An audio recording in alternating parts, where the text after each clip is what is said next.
I stood in front of the bank, clutching a worn envelope that held everything I had left in this world. My hands were shaking, not from the cold, but from something deeper. Fear, maybe, or the kind of exhaustion that comes from carrying a weight no one else can see.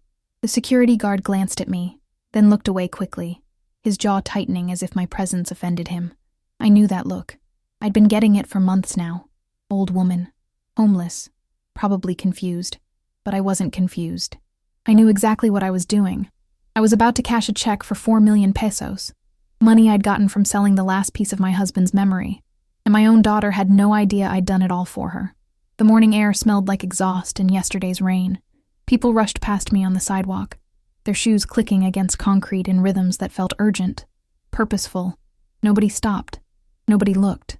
I'd become the kind of person you step around, the kind whose existence doesn't quite register until you're already past them. I straightened my shoulders and walked through the glass doors, past the guard whose eyes followed me, like I might steal something just by breathing the same air. 6 months earlier, I was still living in the small house Claire had bought after she got married. She'd always been ambitious, my Claire. Sharp-tongued, determined, the kind of woman who built her life brick by brick and didn't apologize for it. I admired that about her, even when it made her hard, even when it made her look at me like I was a burden she hadn't signed up for. "Mom, we need to talk," she'd said one evening, her voice tight with frustration. We were sitting in her kitchen, she reminded me often, and she wouldn't meet my eyes. The refrigerator hummed in the silence between us, and I could hear Gary watching television in the other room. The sound turned low like he was trying not to hear this conversation. "What is it, sweetheart?" I'd asked, though I already felt the distance between us widening like a crack in glass. "I can't do this anymore. Gary and we need space. We're planning for a family, and She paused, and for a moment, I thought I saw something soften in her face, but it passed. "I can't keep taking care of you." The words landed like stones. Taking care of me, as if love was a transaction, as if the years I'd spent raising her alone after her father died were just forgotten, erased by the inconvenience of my aging, my need, my simple presence in her carefully constructed life. "I'm not asking you to take care of me," I said quietly. "I just need a place to. You need everything, Mom. You don't have income. You don't have savings. Dad's pension barely covers your medication. I've been carrying this weight for 2 years, and I'm tired." Tired. The word echoed in my head. I wanted to ask her if she thought I wasn't tired, if she thought losing her father at 40, raising a daughter alone, working jobs that broke my back and my spirit, if she thought none of that had exhausted me too. But I swallowed those words because they felt like weapons, and I'd never wanted to hurt my daughter, even when she was hurting me. "I see," I said instead. "There's an assisted living facility," she started. "I'm 68, Claire, not 90. I don't need..." "Then figure something out." Her voice cracked, just a little, and I wondered if that fracture was regret or just frustration leaking through. "I'm sorry, Mom. I really am. But you have 2 weeks. 2 weeks. 14 days to pack up a lifetime, to find a place that would take an elderly woman with no income and fading health." I didn't argue. What would be the point? She'd already decided, and when Claire decided something, the conversation was over. I moved into a tiny room at a women's shelter after that. The walls were thin as paper, and at night I could hear other women crying, praying, whispering to themselves in the dark. I tried not to be one of them, but some nights the loneliness was so heavy I couldn't breathe. Claire didn't call, didn't text. It was like I'd become invisible to her the moment I walked out of her house with my 2 suitcases and a garbage bag full of clothes. The shelter was run by a woman named Margaret, whose kindness couldn't quite hide her exhaustion. She had rules. Everyone did. 30-day limit. No drinking. Be out by 8 in the morning. Back by 6 at night. I followed them all, grateful for the roof even as the room closed in around me like a fist. That's when I remembered the land. My husband, Thomas, had bought it 30 years ago with the dream of building a cabin there one day, a place where we could grow old together, watch sunsets, live simply. We never got the chance. He died when Claire was 12, and the land just sat there, wild and overgrown. A memory I visited once a year to clear the brush and remember his smile. I could still see him standing there, hands on his hips, looking out over the empty acres with such hope in his eyes. "This is where we'll retire, Rose," he'd said, Just you and me and the stars. I knew Claire thought I should sell it. She'd mentioned it before, always with that practical tone she used when she thought I was being sentimental. You're not going to build anything there, Mom. It's just property tax you can't afford. But I'd held on, because letting go of that land felt like letting go of Thomas all over again. It was the last piece of him I could touch, could stand on, could claim as ours. Now, I didn't have a choice. I found a buyer through a real estate agent who barely looked at me during our meetings. He was young, probably Claire's age, with expensive shoes and a way of checking his phone that suggested I was wasting his time. But he got the job done. The sale went through faster than I expected. 4 million pesos, enough to secure a small apartment, maybe even help Claire if she ever needed it. The thought made my chest ache. Even after everything, I wanted to help her. I wanted her to be okay. The check will be deposited in your bank account, the agent said, sliding papers across his desk for me to sign. Should take a few weeks to clear. Standard procedure. A few weeks. I could manage that. Margaret had given me an extension at the shelter. She wasn't supposed to, but she did. Just until you get sorted, she'd said, patting my hand. But the check took weeks to process, and then more weeks. And while I waited, my savings ran out. The shelter had a 30-day limit, extension or not, and my time was up. Margaret cried when she told me I had to leave. I'm so sorry, Rose. I don't have room. There are others waiting. I understand, I said. And I did. Understanding didn't make it hurt less. That's how I ended up on the streets. People don't see you when you're homeless. They look past you, through you, around you.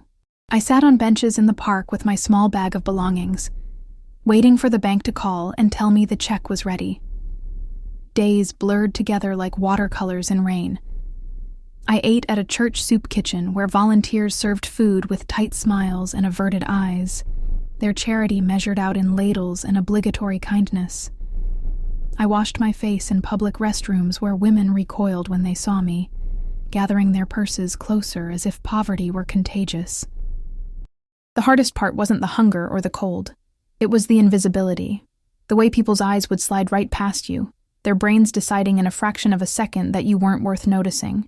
I'd become a ghost in my own life, haunting the edges of a world that had moved on without me. One afternoon, a man sat down beside me on the bench. He was maybe 10 years older than me, with a weathered face and kind eyes that crinkled when he smiled. His coat was patched at the elbows, and he carried a backpack that looked like it held everything he owned. Rough day? He asked. I nodded, too tired to say much. Too tired to build the walls you're supposed to build when you're alone and vulnerable. I'm Raymond, he said, pulling a slightly bruised apple from his coat pocket. You look like you could use this more than me. I can't. Sure you can. He pressed it into my hand, and his fingers were warm despite the cold. We gotta look out for each other, right? No one else is gonna do it. I took the apple, and something inside me cracked open. Not broke. Opened, like a door I'd been holding shut finally giving way. Thank you, I whispered. Don't mention it. We talked for a while after that. Raymond had been homeless for 3 years after losing his job and his apartment in the same month. A health crisis, unpaid bills, the slow unraveling that happens when you don't have a safety net and life decides to test your limits. He told me about the places to avoid, the shelters that were safe, the people who would help, and the ones who wouldn't. You got family? He asked gently. I did, I said, and I left it at that. He didn't push. That was the thing about Raymond. He understood that some pain doesn't need explaining, that sometimes the kindest thing you can do is sit beside someone and not ask them to perform their trauma for you. Over the next few weeks, Raymond and I fell into an unlikely friendship. We'd meet at the same bench most afternoons, share whatever food we'd managed to find, trade stories about the small victories and defeats of surviving. He taught me which restaurants left food in clean bags by the dumpster, which parks had security guards who'd let you sleep on benches if you were quiet, which people you could trust, and which ones you should avoid. You're different from most folks out here, he said one day. How so? You still got hope in your eyes. Most people, after a few months, that light goes out. He looked at me seriously. Don't let it go out, Rose. Once it does, it's hard to get back. I thought about that a lot in the days that followed. About hope, and what it costs to maintain when everything around you suggests you should give up. Weeks passed. The bank kept delaying the check, citing paperwork issues. verification problems, mysterious bureaucratic obstacles that no one could quite explain. Every time I called, using Raymond's phone because I'd sold mine for food money, I got the same runaround. "We're working on it, ma'am. Just a little longer." I started to wonder if they were stalling because of how I looked now. My clothes worn and dirty, my hair gray and tangled, my face lined with exhaustion and exposure. Then one day, I decided enough was enough. I went to the bank in person. I'd cleaned up as best I could in a shelter bathroom, put on the least wrinkled clothes I had, tried to make myself look like someone who deserved to be taken seriously. But the moment I walked in, the guard stepped forward, his body language making it clear I wasn't welcome. "Ma'am, do you have business here?" "Yes," I said, holding up the papers the real estate agent had given me. My hands were steadier than I expected. "I'm here about a check. It's been almost 2 months. You'll need to wait in line like everyone else." I did. I waited for an hour while people in business suits and clean shoes were called ahead of me. I watched a man in expensive sunglasses skip the line entirely, ushered to a private office by a smiling manager. I watched young couples get helped before I did, watched the tellers glance at me and then look away, their expressions carefully blank. When I finally reached the counter, the teller looked at me with barely disguised impatience. Her name tag said Jennifer, and her nails were painted a bright red that reminded me of Claire's favorite color. Name? Rose Callahan. She typed slowly, frowning at the screen like it was personally inconveniencing her. "I don't see anything here. The check is from a land sale, 4 million pesos. My agent said it was deposited here weeks ago. Ma'am, if it's not in the system, I can't help you." "But it has to be there. Please, just check again." My voice was rising, panic bleeding through the careful control I'd been maintaining. "I said I can't help you." Her voice was loud enough that people turned to stare. "If you keep causing a disruption, I'll have to ask you to leave." My face burned with shame, but I didn't move. I couldn't. This money was everything. My future, my dignity, my way back to being a person instead of a problem. I just need my money. I sold my land. It's mine. The security guard was already walking toward me, his hand resting on whatever equipment he carried on his belt. The threat was clear. "Please," I said, my voice breaking. "I have nowhere to go. I need—" "Let's go, ma'am." His hand was on my arm, firm and unyielding, and people were staring now, their faces a mixture of pity and discomfort and relief that it wasn't happening to them. I left with tears streaming down my face, clutching the worthless papers that were supposed to prove I wasn't invisible, that I mattered, that I had a right to exist. Outside, the sun was too bright, and the world was too loud, and I couldn't catch my breath.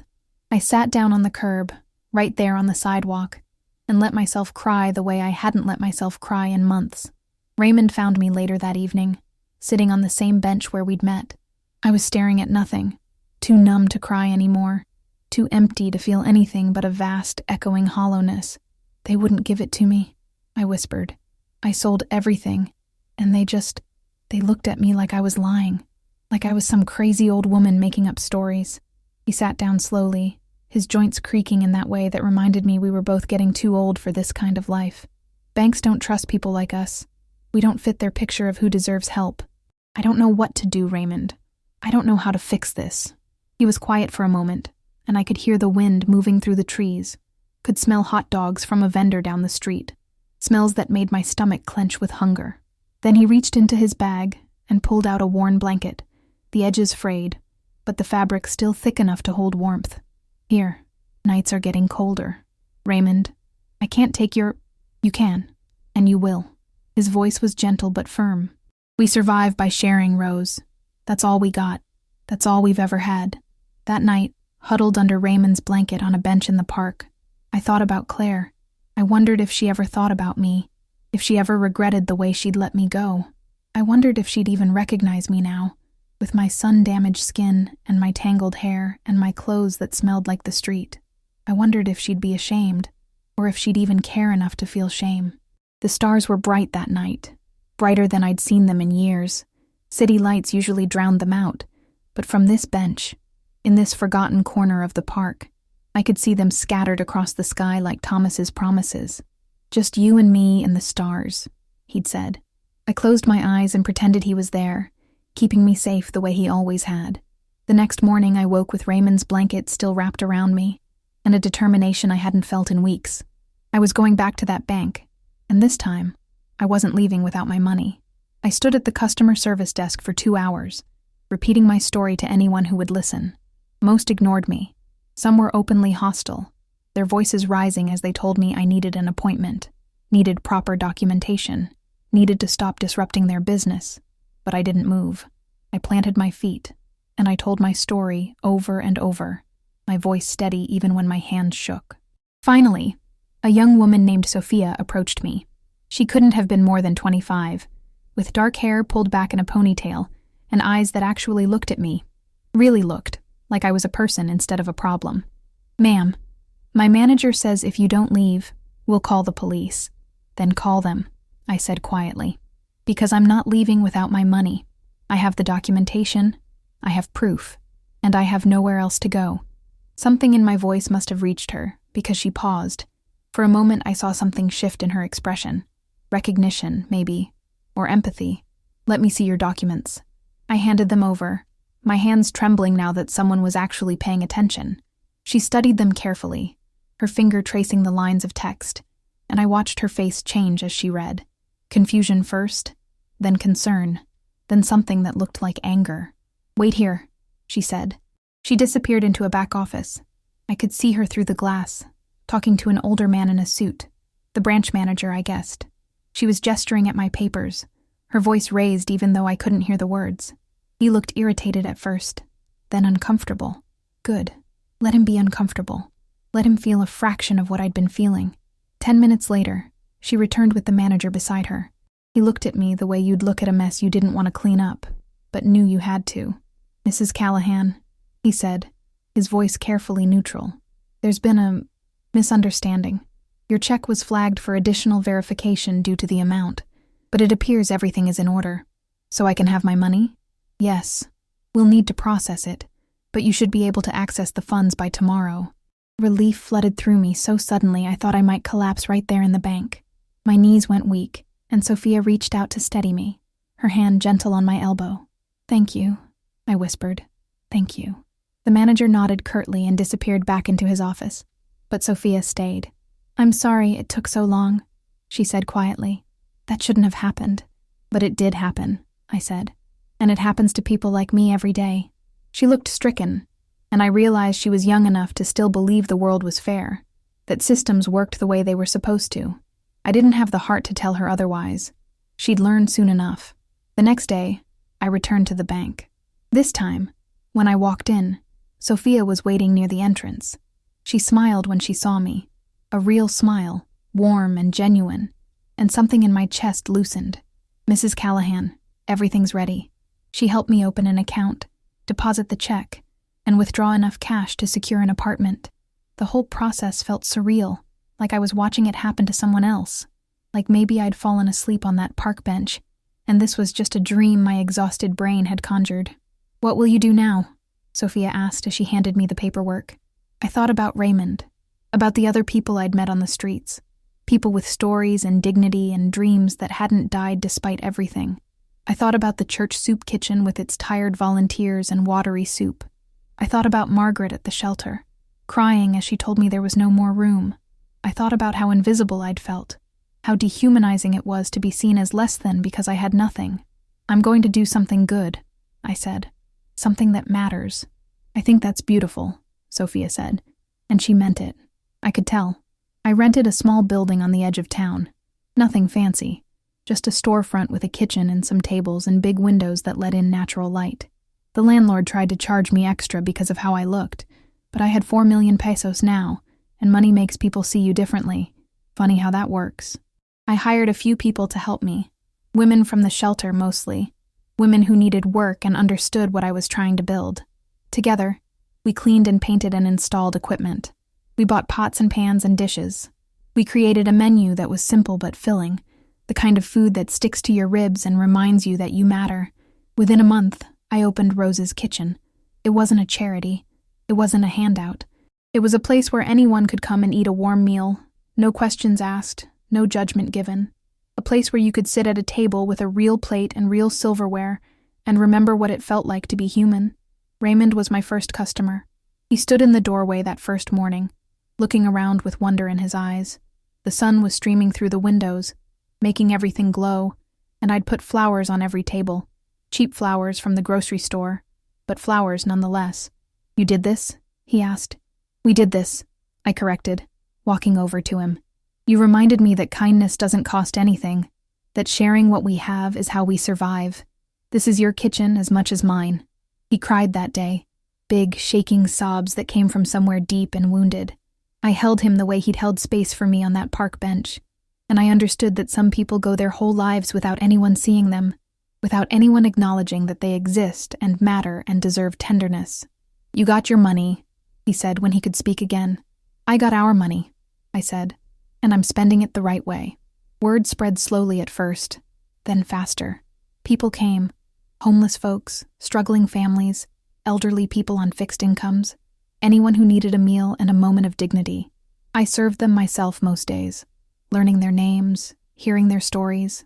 Each face reminded me that invisibility is a choice society makes, not a condition of poverty. There was Maria, who'd fled an abusive marriage with her 3 children and nothing else. There was James, a veteran with PTSD, who couldn't hold down a job, but still had the kindest smile I'd ever seen. There was elderly Mr. Chen, whose children had moved away and forgotten him, who came in every day and sat in the same corner table, grateful for the company. They all had stories. They all mattered. And slowly, Rose's kitchen became more than just a place to eat. It became a community. People started helping each other, sharing resources, looking out for one another. Raymond organized a donation drive for winter coats. Maria started a support group for survivors. Mr. Chen taught free English classes in the corner. We were building something beautiful from broken pieces. I never heard from Claire. Not when I moved into the apartment, not when I opened the kitchen, not during the first year or the second. I told myself I'd made peace with it, that I didn't need her approval or her presence.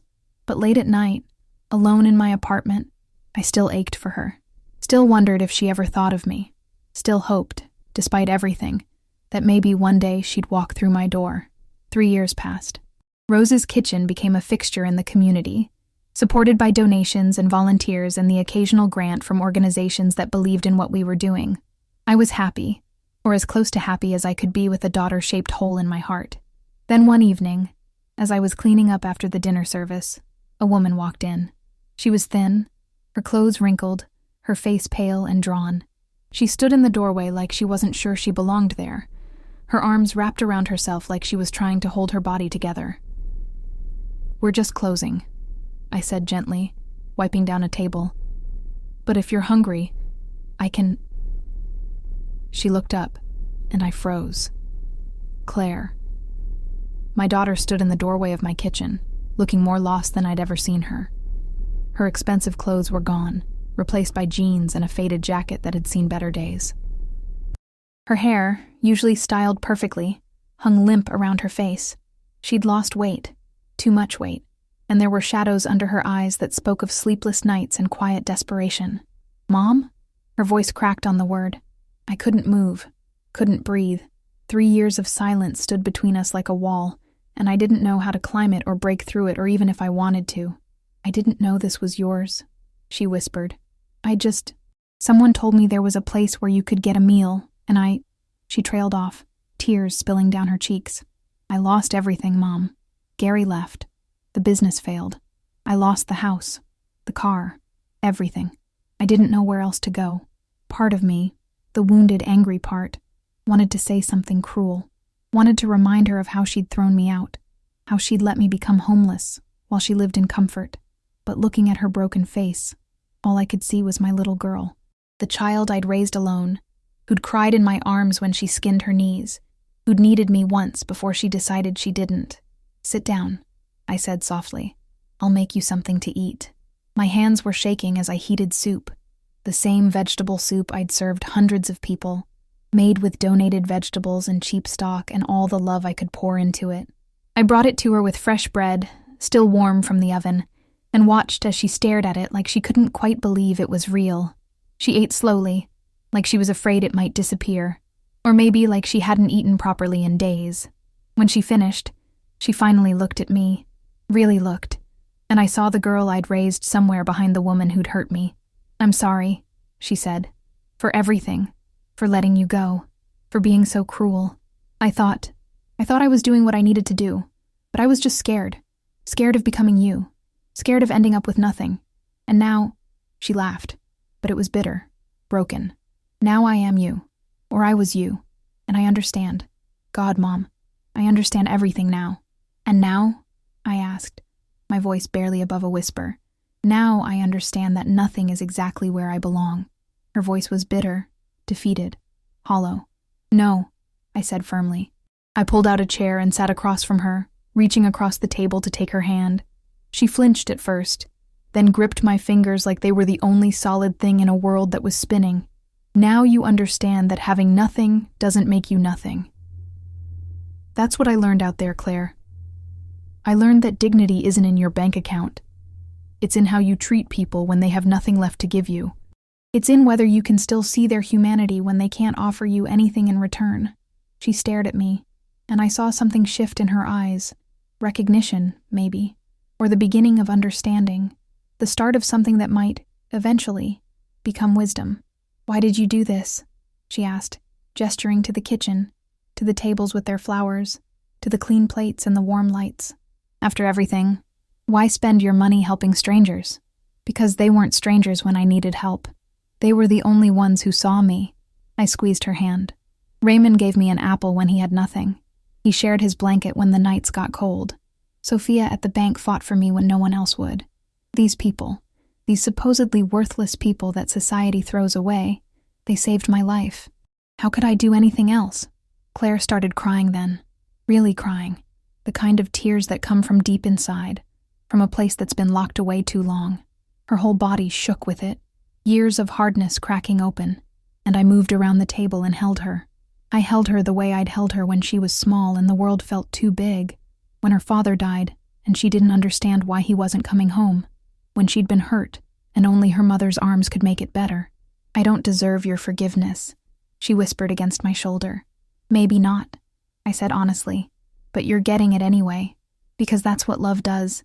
It forgives even when it shouldn't. It holds on even when it's easier to let go. It looks at you when everyone else looks away."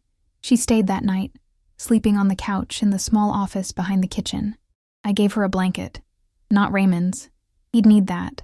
But one I'd bought specifically for nights when someone needed a place to stay. In the morning, I found her washing dishes from the previous night's service, her hands red from the hot water. "What are you doing?" I asked. "Helping," she said simply. "If you'll let me." She started coming every day after that, at first just to help with dishes and cleaning, small tasks that didn't require talking much. Then to serve meals, learning how to ladle soup and cut bread and smile at people who felt invisible. Then to listen to stories, sitting with Maria and Mr. Chen and Raymond, hearing their lives unfold in pieces, learning to see them the way I'd learned to see them. I watched her transform slowly, like ice melting in spring. The hardness in her face faded. The sharp edges softened. She started smiling again. Real smiles, not the brittle ones she used to wear like armor. She started crying too, finally letting herself feel the grief she'd been running from for years. 6 months later, Claire moved into a small apartment near mine. She got a job at a local nonprofit, using her business skills to help people instead of building empires. We had dinner together once a week, sometimes at my place, sometimes at hers, sometimes at the kitchen after everyone else had left. We didn't talk much about the past. We didn't need to. The future we were building together said everything that needed saying. One evening, as we were closing the kitchen, Raymond sweeping the floor while Claire wiped down tables, she turned to me. "I used to think you were weak," she said, "because you gave everything to everyone else, because you loved without protecting yourself, because you let Dad's memory hold you back from moving on. And now I know that's the strongest thing anyone can do, to love when it hurts, to give when you have nothing left, to stay soft when the world tries to make you hard." She paused. "I'm sorry it took losing everything for me to learn that. Sometimes that's what it takes," I said. "Sometimes we have to fall all the way down before we understand what really matters." Raymond joined us for dinner that night. He volunteered at the kitchen now, his smile still kind, his eyes still crinkled with warmth. We sat around one of the tables, eating soup and bread. And I thought about how strange life is, how losing everything had given me everything that mattered, how being invisible had taught me to see, how the worst thing that ever happened to me had led me exactly where I needed to be. Claire reached across the table and took my hand. "Thank you," she said, "for not giving up on me, for still being here when I finally came back. I never could give up on you," I told her. "You're my daughter. That means something, even when it's hard, especially when it's hard." Raymond smiled at us, and for a moment I saw Thomas in that smile, the kindness, the quiet strength, the ability to hold space for broken things until they could heal. "Family isn't just blood," he said. "It's who shows up, who stays, who sees you." Later, after everyone had gone home and I was locking up the kitchen, I stood in the doorway and looked out at the street. The city lights were reflecting off wet pavement. It had rained while we were eating, one of those soft spring rains that smells like hope. Somewhere out there, people were struggling, suffering, feeling invisible and forgotten.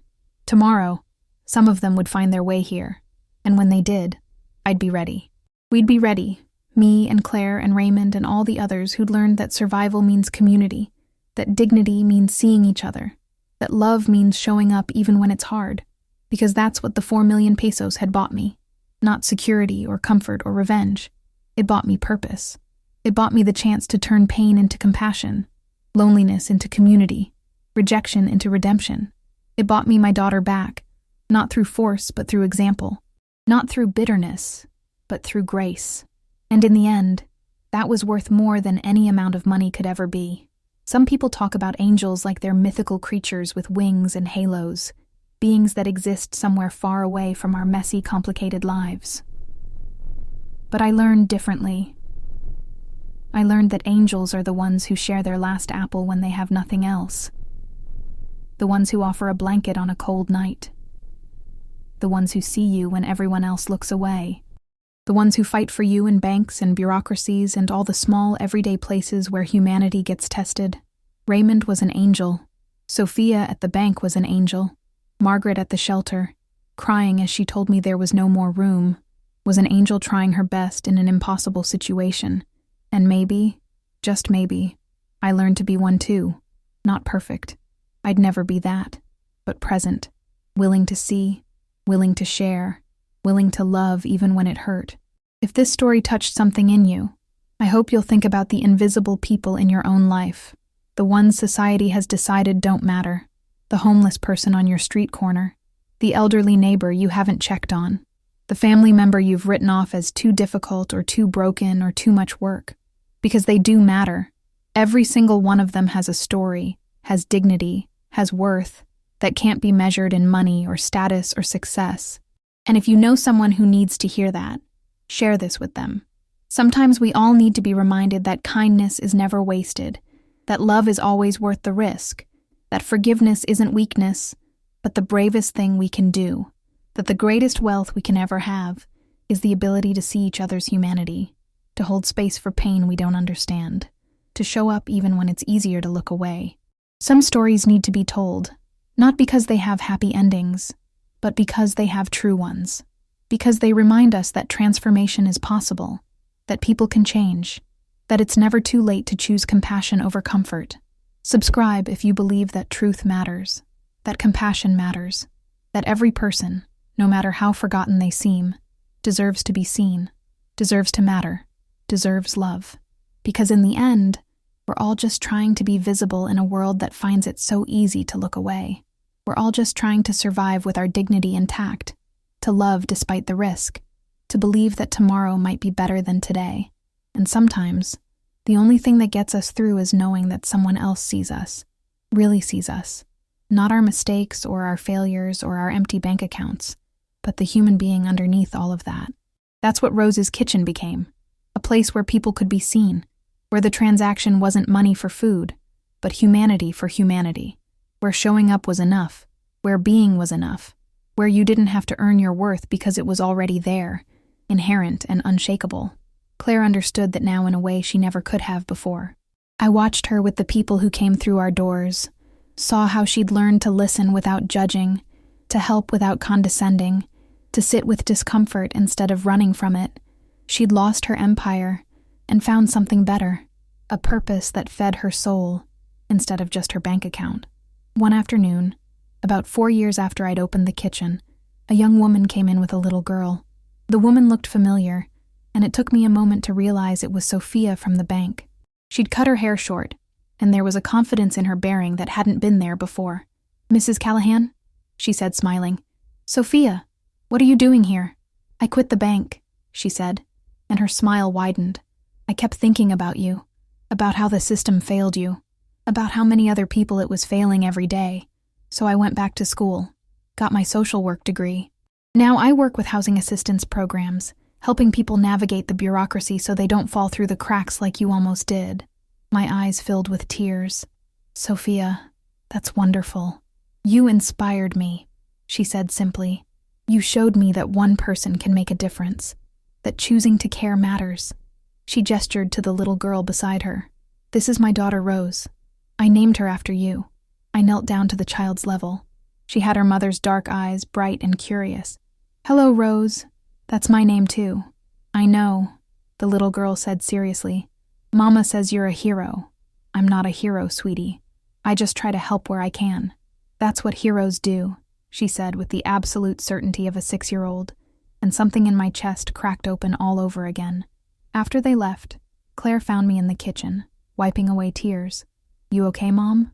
"Better than okay," I said. "I'm just thinking about how things ripple out, you know? How one act of kindness can change someone's whole trajectory. How Sophia helping me in that bank led to her becoming a social worker, which will help hundreds of other people. How Raymond sharing his apple led to all of this." I gestured around the kitchen, now full of people eating and talking and laughing. "How me losing everything led to me finding what actually matters," Claire added softly. "Yes, that too." She was quiet for a moment, then said, "Gary called yesterday." I looked at her sharply. Her ex-husband had left her when the money ran out, moved on to someone with better prospects. What did he want? "He heard about the kitchen, about what you're doing, what we're doing." She laughed, but there was no bitterness in it. "He said he wanted to reconnect, suggested we could be business partners because apparently this is a great model with real growth potential." "What did you tell him?" "I told him that some things aren't for sale, that this isn't a business, it's a calling, and that I finally understand the difference." She paused. "I also told him that the woman I am now would never have ended up with someone like the man he is, that losing him was the best thing that ever happened to me." "I'm proud of you," I said. "I'm proud of me too," she replied. Finally, Raymond came in then, stamping his feet against the cold. It was winter now, and the kitchen was fuller than ever, people seeking warmth as much as food. He'd put on weight since I'd first met him, his face less gaunt, his eyes clearer. He still lived modestly, but he had a room in a boarding house now, a place to call his own. "Rose, we're running low on bread," he said. "I can run to the bakery if you need me to." "Mrs. Martinez is supposed to deliver in an hour," I said. "But thank you, Mrs." Martinez owned the bakery down the street and had started donating day-old bread to us twice a week. My mother was hungry once. She'd told me when she first approached with the offer. No one should know that feeling. That was the thing about this work. It reminded everyone of their own vulnerability, their own humanity. It stripped away the illusion that we're so different from each other, that suffering is something that happens to other people. We're all just a few bad breaks away from needing help. All of us. As evening fell and we prepared for the dinner rush, I found myself thinking about Thomas again, about the land he'd bought with such hope, such dreams of a simple future together. I'd sold it believing I was letting him down, betraying his memory for the sake of survival. But standing in this kitchen, watching Claire laugh with Raymond, watching people come together around shared tables, watching hope bloom in places where despair had taken root, I knew Thomas would have loved this, would have been proud of what I'd built from the ashes of everything we'd lost. "You did good, my love," I whispered to the air, to his memory, to whatever part of him still existed somewhere. "This is our cabin. These are our sunsets. This is us growing old together, just like you wanted, just not the way either of us expected." That night, after everyone had eaten and left, after the dishes were washed and the tables wiped down, Claire and I sat in the quiet kitchen with cups of tea. The overhead lights were off, just the warm glow from the street lamps outside filtering through the windows. "Do you ever regret it?" she asked. "Selling the land?" Opening this place instead of just getting an apartment and living quietly? I thought about it. Really thought about it. No, I said finally. This place saved me as much as it saved anyone else. It gave me purpose when I had nothing. It gave me a way to turn pain into something beautiful. And it gave me you back. How could I regret any of that? I don't deserve you, she said, her voice thick with emotion. Maybe not, I said, echoing the words I'd spoken years ago. But love isn't about deserving. It's about choosing. Every day I choose to love you. Every day I choose to forgive. Every day I choose to believe that people can change, can grow, can become better versions of themselves. Because if I didn't believe that, what would be the point of any of this? She reached across the table and took my hand, and we sat there in the quiet darkness, mother and daughter, two women who'd been lost and found their way back to each other through the strangest, hardest path imaginable. Outside, the city moved on, people rushing to appointments, couples arguing, children playing, life in all its messy, complicated beauty. And in this small kitchen on the edge of town, hope was alive, fed by soup and bread and kindness, sustained by people who'd learned that the only way to survive is together. I thought about that first day in the bank, holding my envelope with shaking hands, feeling invisible and worthless and forgotten. I thought about how far I'd come, how much I'd lost, how much I'd gained. I thought about the version of myself who'd sat on that park bench in despair, unable to imagine a future worth living. If I could go back and tell her anything, I'd tell her this. Hold on. The worst isn't the end of your story. It's just the middle. The part where everything falls apart is also the part where you discover what you're made of. The darkness isn't permanent. Dawn always comes, even when you can't see it yet. I'd tell her that she's stronger than she knows, that she's going to help people, change lives, matter in ways she never imagined, that her daughter is going to come back, broken and humble, and finally able to see what love actually looks like. I'd tell her that angels are real, but they don't have wings. They have worn coats and kind eyes and apples in their pockets. They have the courage to fight for strangers in banks. They have the wisdom to know that sharing is survival. Most of all, I'd tell her not to give up. Not on herself, not on other people, not on the possibility that tomorrow might bring something beautiful. Because it did. Against all odds, it really did. Years have passed now, and Rose's kitchen is still standing. We've expanded twice, added a small shelter in the back for emergency overnight stays, started a job training program to help people get back on their feet. Claire runs the nonprofit full-time now, using her business skills to write grants and manage budgets and expand our reach. Raymond coordinates the volunteers, a job he takes seriously and does with grace. He's become the heart of this place, the one who knows everyone's story, who remembers birthdays, who notices when someone stops coming and goes to check on them. Sophia brings her daughter by once a month to volunteer. Little Rose is 8 now, and she serves food with such careful concentration, such genuine care, that it makes my heart ache with hope for the future. And me? I'm 75 now, moving slower than I used to, my joints complaining on cold mornings. But I'm here. I'm present. I matter. I wake up every day knowing that I'll see people, help people, be part of something bigger than myself. That's the real treasure, I've learned. Not the 4 million pesos, though that made everything possible. The real treasure is connection, purpose, the knowledge that your life means something to someone else. Sometimes people ask me if I'm angry about what happened, about Claire throwing me out, about becoming homeless, about the way the system failed me at every turn. And honestly, I'm not, because that suffering taught me things I couldn't have learned any other way. It stripped away everything superficial and showed me what actually matters. It broke me open so love could get in. I wouldn't wish that path on anyone, but I wouldn't trade what I learned for anything either. That's the paradox of pain, I think. It's terrible and transformative at the same time. It breaks you and rebuilds you. It takes everything away and gives you something you didn't even know you needed. If you're reading this story, or if someone shared it with you, maybe you're in your own difficult moment right now. Maybe you're feeling invisible, worthless, forgotten. Maybe you've been thrown away by someone you loved. Maybe you're sitting on your own park bench, wondering if things will ever get better. I want you to know, they can. They will. Not easily, not quickly, and not in the way you expect.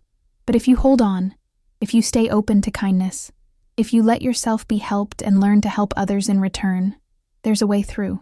You matter. Your story matters. Your pain isn't pointless, even though it feels that way right now. You're not invisible. You're just in a world that's temporarily forgotten how to see. But there are angels out there, regular people with extraordinary hearts, who will find you if you let them. So please hold on. Please stay. Please believe that somewhere in the darkness, dawn is already starting to break. And if this story moved you, if it reminded you of something important, share it. Tell someone who needs to hear it. Subscribe to hear more stories like this. Stories about ordinary people doing extraordinary things. About love that refuses to quit. About hope that survives everything. Because these stories need to be told. These truths need to be spoken. These invisible people need to be seen. We're all in this together, whether we realize it or not. We're all connected by our shared humanity, our shared vulnerability, our shared need to be seen and valued and loved. So look around you today. Really look. See the people society has trained you to overlook. Smile at the person holding the cardboard sign. Say hello to the elderly neighbor. Check on the friend who's been quiet lately. Be someone's Raymond. Be someone's Sophia. Be the person who sees, who helps, who cares. Because in the end, that's all any of us really want. To be seen, to matter, to know that our existence makes a difference in someone else's life. That's not just a nice idea. It's the truth that saved my life. And maybe, just maybe, it can help save yours too. Thank you for listening to my story. Thank you for seeing me, even in these words on a screen. Thank you for caring enough to read all the way to the end. Now go out there and be the light someone else needs. Go be the answer to someone's desperate prayer. Go prove that love still exists in this hard, beautiful, broken world. Because it does. I promise you it does. You just have to choose to see it.